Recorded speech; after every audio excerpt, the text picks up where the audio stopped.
whatever you want. Come to the Cotswolds. Exciting things are going to happen to us in a place like this. Tony Barringham. If you don't start spending some of that fortune making decent television, you're going to lose your business. Long before there was 50 Shades of Grey and Bridgerton, there was Rivals, the Rutshire Chronicles. This is finally getting its adaptation on television. I'm talking with two of the stars, Aidan Turner and Nafisa Williams. So, Nafisa, let's start with you. Tell us about your character. Oh, my character. I felt like I was on the internet and I was like logging out a little bit. My character is Cameron Cook. She is fiery, she's spicy, she's smart, she's bold, she's sexy, she's sensual, she is in control, she knows exactly what she wants, and she knows exactly how to get it. Wow. Can I just say, so this feels so American straight away. Yes, the introduction, I was going to say, Trevor, the you're backdrop. so on Trevor, it. you got this on. And your internet is like superb. Yeah. I mean, America. You know what I mean? America. Duh. You want to know who Declan is, right? Definitely. Right. Well, Declan is a journalist, an Irish journalist, moved to with his wife and his two kids. They live in London. At the beginning of the show, we find out they need to leave. He's been offered a job in Rutshire, which is like the Cotswolds, southwest UK, and he's they need to leave for reasons that we find out in the show, but there might be some infidelity on his wife's side. They just want to get out of Dodge. So he starts, he's taken a contract with somebody he doesn't really like to do a show that he's not very excited about, but he needs to pay the bills and do it. He's a serious person. He's a smart guy. He's a literate figure. And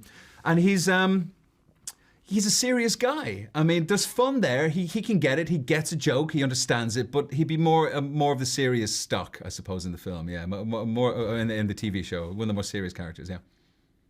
That total mustache envy watching this show, but now I see you on camera without the mustache. Was it real? Was it all fake? You gotta tell us. No, it's real. It's real. I mean, when you have the opportunity to do real, it's best to go real. It looks better, but also, yeah, the sticking on stuff doesn't always. It sheds and it's weird, and I sort of made a decision to never do it again. No, it was my own one.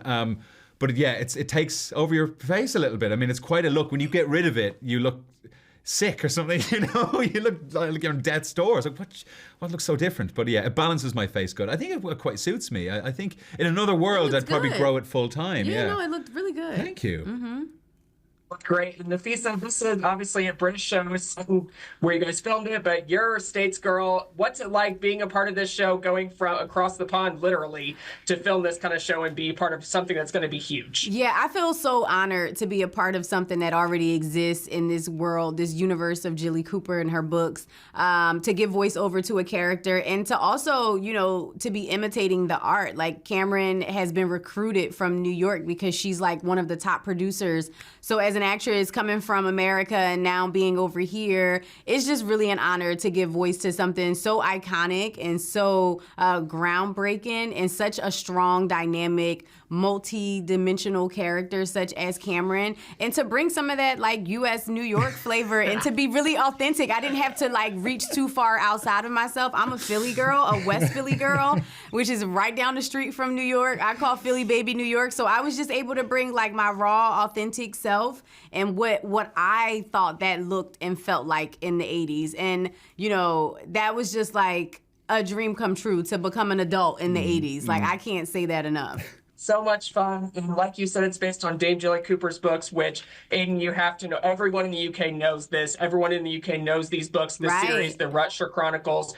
What's it like finally getting this story to be adapted and being part of it? It's amazing. You know, somebody said earlier, I hadn't counted the years, but, you know, it's 36 years since the book was published. And it's kind of, we're kind of lucky in a lot of ways that there hasn't been versions of this, you know, because it's just harder, isn't it, to have a definitive version at this. It's taken this long, but we can really make a good show now, you know. We got all these things and people and all this stuff. So we can really make it happen. So I feel super honored. I mean, I was obviously aware who Jilly Cooper was, you know, growing up, but I hadn't read her books. So you also, as an actor, you get to do these cool things too and like dip into a genre that you wouldn't necessarily wouldn't be on your radar otherwise. So yeah, a huge honor. And Jilly is around. She's here today. She's doing press. You know, she was on set many times. Yeah. So it's we all feel really lucky to be a part of this, I think.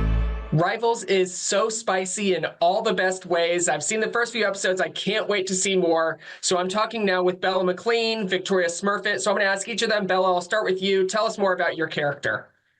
Taggy is How would I describe Taggy? Taggy's sort of the heart of the story. She's a very sensitive, quite insecure young girl, and it's quite a coming of age story for her.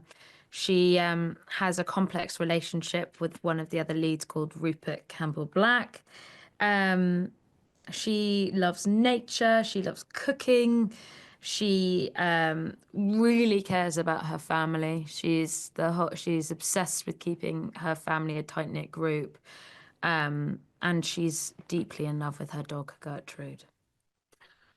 Most Transition. Yes, most importantly, of course. So, Victoria, tell us more about your character.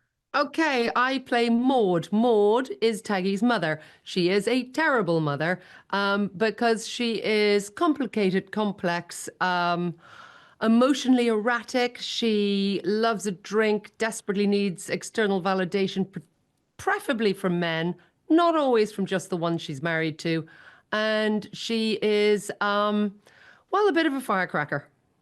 Much so. And Bella, it's good to see you two sitting so close together, because if this was the show, I don't think your characters would be sitting that close together. What was it like building that relationship, kind of non-relationship between those two?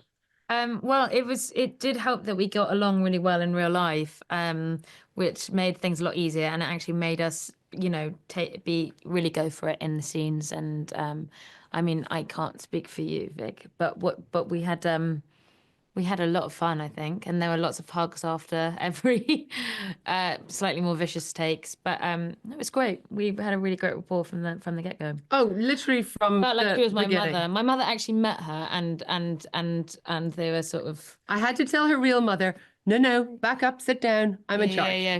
She's not needed anymore. Yeah. I love her like she's my own. Yeah, no. I love to hear it. It's good to get mother's approval to play a different mother on TV. And Victoria, you have a lot of these spicy scenes right from the beginning. What's it like? Is there an intimacy coordinator on set? What's it like getting those scenes built out? Yeah, we had a whole team of intimacy coordinators who were brilliant, and it's just another scene. You're just wearing a lot less, but you're still telling a story, and you're with your co-star who you trust implicitly on a production where you trust everybody implicitly. So it's sort of because you trust everybody, there's no fear factor. It's very freeing, and it's literally just, what story do we have to tell? Where's the tone? And oh, by the way, there's just no worries about how washing your outfit at the end of the day. Because there is Great way to put, yeah, that's a great way to put it. And Victoria, I'll ask you this next question also. These novels, like this one came out in the late 80s, but now it's 2024 and we're finally getting an adaptation of one of the biggest novels out there in the UK, and American audiences are going to love it too. What's it like being part of this story on television? Oh, it's an absolute ride. Great fun. Can't wait for everybody to see it.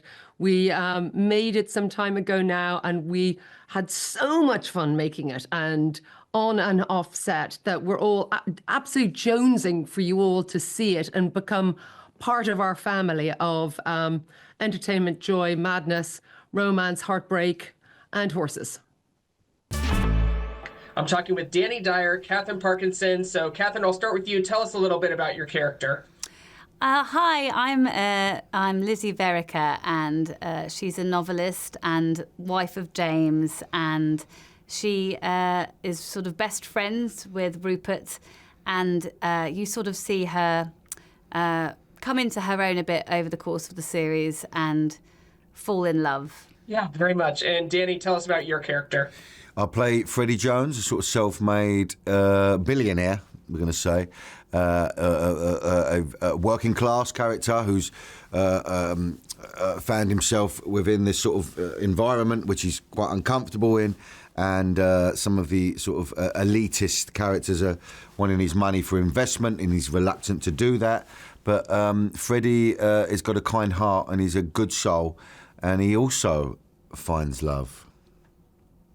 Yeah, we're excited to see that across the season. And Catherine, your character starts off the season when the Declan's family moves into their new home, and it's a very funny scene that I don't want to spoil. But you come to the front door, and it's like, no, we're not here for this. But what is it like when you're introduced into this family and get to know all these characters?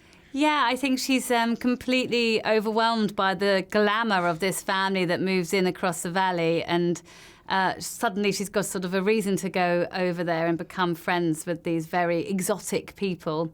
I think they think she's a bit sort of awkward and frumpy, but she's just sort of, it's a quality of hers I love, which is her openness and generosity. And also she's a writer, so she's sort of absolutely locking onto them for material. She's very much a character we can root for. I've seen a few of the episodes. I can't wait to see more. And Danny, this is a very, very intimate show. It's not going to be for everyone, but those who are going to watch it are absolutely going to love it. What was it like filming these intimate scenes across most of the cast? Well, I think it is for everyone, this show. Obviously, you have to be a certain age. I don't know what that would be, wherever you are. But there's some brilliant performances in the show. And I feel that the 80s is very relevant at the moment. And we really capture that era. And it's got everything, this show. So it's going to make you laugh. It will make you cry. You know, it's the drama in it's just on point, and it's full of beautiful, sexy people. So there's not really much more you need from a slice of entertainment. Very much. It's great entertainment. And Catherine, I'll give you my last question. This is based on Dame Jilly Cooper's books, the Rutshire Chronicles. Here in the States, this obviously came before 50 Shades of Grey, before Bridgerton, but this is a very big book series in the UK. What was it like being a part of something like this? Yeah, I mean, you won't meet many people in Britain that don't know who Jilly Cooper is. Her books are on every single shelf, and there's a sort of palpable sense of excitement, I think, amongst the Cooper fans. And we've sort of met some of them today, and that's really exciting. And I hope that a lot of people might be sent to her books from the show, but also people that don't know the books. I hope that the show will absolutely be entertaining on its own as well. So I'm talking with Claire Rushbrook, Emily Atack. So Claire, let's start with you. Tell us more about your character. Hello, I'm Claire. I'm playing Lady Monica Baddingham. She is upper class in this English class system that we have. She is of what we call old money. She's secure, she is traditional, she is dependable, and she has a loving, functioning, affectionate marriage with her husband, who is Tony Baddingham, played by David Tennant. The whole world of television that is so glorious in this series is of no interest to her. She's at home with her dogs in her bucolic country pile, and she's very content for things to be just so. Nice. Sarah Very Stratton much an Emily, is, yeah, Sarah Stratton, quite different. Yes, she's married to Paul Stratton, local MP. She's considerably younger than Paul. It's quite clear very early on that her hidden agendas there of, reasons for marrying him are not so good. And she's very conniving, very manipulative. She knows she has men falling at her feet. She uses her sexuality to get the things that she wants. But she's also very ambitious and funny, and you really kind of see the character develop, and you kind of get to learn her more vulnerable sides as it goes on. So it was a really, really fun character to play. Very fun show. And Claire, you mentioned David Tennant, who plays your husband. He's Doctor Who, Broadchurch, Good Omens, Jessica Jones. I mean, the list just goes on and on, how we know him. What was it like working with him? And you said loving husband. We'll learn more about that as the season goes on. Yeah, it's wonderful working with David. I mean, it's well known how professional he is and what charming, company he is. But I have to say, watching his performance in this and certainly being on set with him, it is the most powerful, exquisite, brave, strong performance. He's sort of serpentine in his coldness, but he's got this fiery heat in his belly. It's an exquisite performance, and that was just a delight to see, as it was happening, and then subsequently watching it played back. But I know him of old. We did Doctor Who together, a couple of series of that, and that was a good intro and shortcut to playing very companionable husband and wife. We've had some lovely, quieter, tender scenes away from the hot-headed world of television where he is so brilliantly playing his part. It's great to hear. And Emily, this is one of the shows, the kind of show that I just am drawn to. It's a huge ensemble cast. There are so many characters. You can tell just by this junket, everyone is doing it because everyone has major roles. What's it like being a part of such a great ensemble? Honestly, I keep saying, the whole imposter syndrome thing for me, this is genuinely the best job I've ever done in my life. As soon as I knew, the cast that were involved, I couldn't believe it. I think the genuine friendships that we've made, hopefully that chemistry kind of comes through. We all had so much fun doing it. The costumes were amazing. Costume department are incredible. The hair and makeup. It was quite literally the dream job. Amazing. It's based on the book by Dame Jilly Cooper, who you can obviously know. It's one book, but is there a chance we could expect a second season? Should things go well, audiences are obviously going to love it. We hope so. We really hope so. Yeah.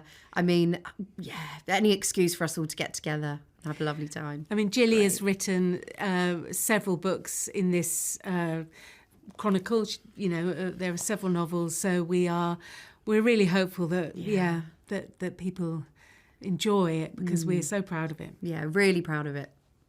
I'm hopeful for another season. I know people are going to enjoy it. Your performances are terrific. Thank you so much. And make sure you watch Rivals on Hulu. Thank you.